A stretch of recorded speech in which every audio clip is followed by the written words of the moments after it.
हरियाणा की पॉलिटिक्स में डेरे क्यों है राजनीतिक दलों की मजबूरी। हरियाणा में अकेले राम रहीम नहीं, इन डेरों की भी बोलती है तूती। एक डेरे से है सीएम योगी का खास कनेक्शन। हरियाणा विधानसभा की सभी 90 सीटों के लिए चुनाव प्रचार थम गया है। चुनाव प्रचार के अंतिम दिन भारतीय जनता पार्टी और कांग्रेस दोनों ही दलों ने चुनाव प्रचार में पूरी ताकत झोंक दी। इस चुनाव में बड़े नेताओं की रैलियां हुई। नेताओं ने डोर टू डोर कैंपेन कर वोट मांगे। अशोक तंवर ने बीजेपी का दामन छोड़ कांग्रेस का हाथ भी थाम लिया।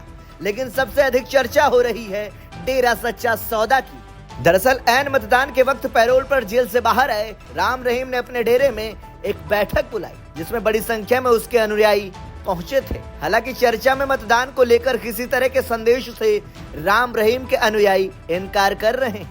लेकिन सवाल यह है कि क्या यह डेरा के एक्टिव होने का संदेश था। ये सवाल बेवजह भी नहीं है। सियासत में डेरों की भूमिका को जानने समझने वाले लोग बताते हैं कि इनका काम प्रचार प्रसार थमने के बाद ही शुरू होता है। डेरे की ओर से अमूमन मतदान के ठीक पहले वाली रात अपने अनुयायियों तक एक संदेश भिजवाया जाता है कि उन्हें किसका समर्थन करना है और किसका विरोध। डेरा सच्चा सौदा की बात करें तो इसके लिए बाकायदा एक राजनीतिक विंग हुआ करती थी, जो यह तय करती थी कि डेरा प्रेमी किस दल को वोट करेंगे। ये विंग फिलहाल भंग चल रही है। राम रहीम की अगुवाई वाला डेरा सच्चा सौदा ही नहीं, हरियाणा में कई अन्य डेरे भी हैं जिनकी तूती बोलती है। ऐसे में सवाल उठता है कि आखिर हरियाणा की पॉलिटिक्स में डेरे राजनीतिक दलों की मजबूरी क्यों है।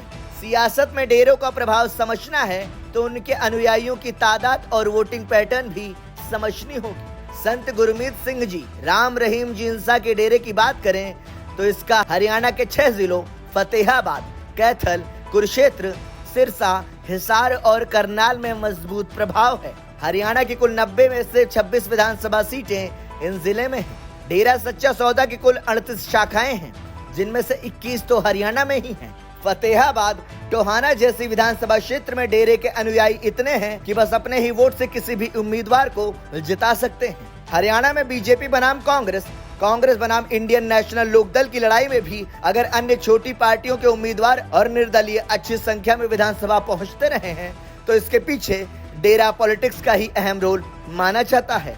1.25 करोड़ अनुयायियों का दावा करने वाला राम रहीम का डेरा सच्चा सौदा के अलावा और कई अन्य छोटे भी डेरे हैं जिनकी अपने इलाके और जिले में तूती बोलती है। ऐसे डेरों की लिस्ट में राधा स्वामी सत्संग व्यास से लेकर डेरा लक्ष्मणपुरी तक कईयों डेरों के नाम शामिल हैं।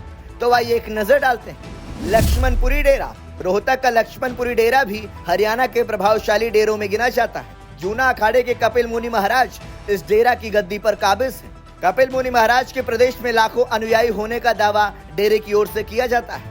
मुख्यमंत्री नायब सिंह सैनी से लेकर पूर्व मुख्यमंत्री भूपेंद्र सिंह हुड्डा भी और बीजेपी कांग्रेस के कई बड़े नेता कपिल मुनि महाराज का आशीर्वाद लेने पहुंचते रहे हैं। लक्ष्मणपुरी डेरा का रोहतक के साथ ही आसपास के जिलों में भी करीब दर्जन भर विधानसभा सीटों पर मजबूत प्रभाव माना जाता है। राधा स्वामी सत्संग व्यास, डेरा राधा स्वामी सत्संग व्यास को मानने वाले लोगों में बड़ी संख्या दलितों की है। राधा स्वामी सत्संग व्यास के आयोजन में प्रधानमंत्री नरेंद्र मोदी से लेकर विपक्ष के नेता राहुल गांधी तक बीजेपी और कांग्रेस के तमाम बड़े नेता शिरकत कर चुके हैं। इस डेरे की ओर से यह कहा जाता है कि हम किसी भी राजनीतिक दल का समर्थन या विरोध नहीं करते, लेकिन इसके राजनीतिक प्रभाव को देखते हुए हरियाणा और पंजाब के मुख्यमंत्री भी आशीर्वाद लेने पहुंचते रहते हैं। बाबा मस्तनाथ मठ, रोहतक का बाबा मस्तनाथ मठ भी हरियाणा के प्रभावशाली डेरों में गिना जाता है।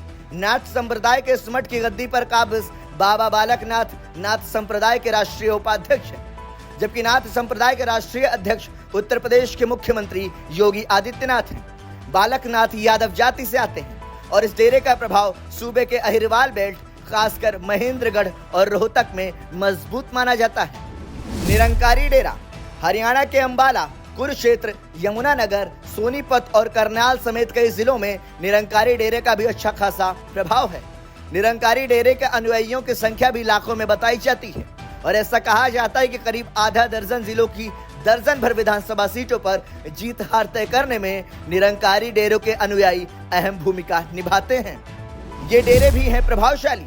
हरियाणा के सिरसा जिले का कालावाली डेरा, मस्ताना शाह बलूचिस्तानी आश्रम, जगमाल वाली और डेरा नामधारी रोहतक का पुरी धाम, सांपला का डेरा कालीदास महाराजा, सतजिंदा कल्याण डेरा, सती भाई साईदास और कलानौर का डेरा बाबा ईश्वर शाह भी प्रभावशाली डेरों में है। हरियाणा की सियासत में डेरों का कितना प्रभाव है, इसे इस बात से समझा जा सकता है कि इस बार के विधानसभा चुनाव में कुल 8 डेरों से जुड़े उम्मीदवार चुनावी मैदान में हैं। किसी न किसी डेरे से जुड़े उम्मीदवारों की लिस्ट में बरवाला से महामंडलेश्वर दर्शनगिरी, पानीपत शहर से अग्निवेश, जुलाना से सुनील जोगी, प्रथला से अवधूत नाथ, चरखी दादरी से कर्मयोगी नवीन, तोशाम से बाबा बलवान नाथ के नाम शामिल हैं। ब्यूरो रिपोर्ट, संदेश वाहक।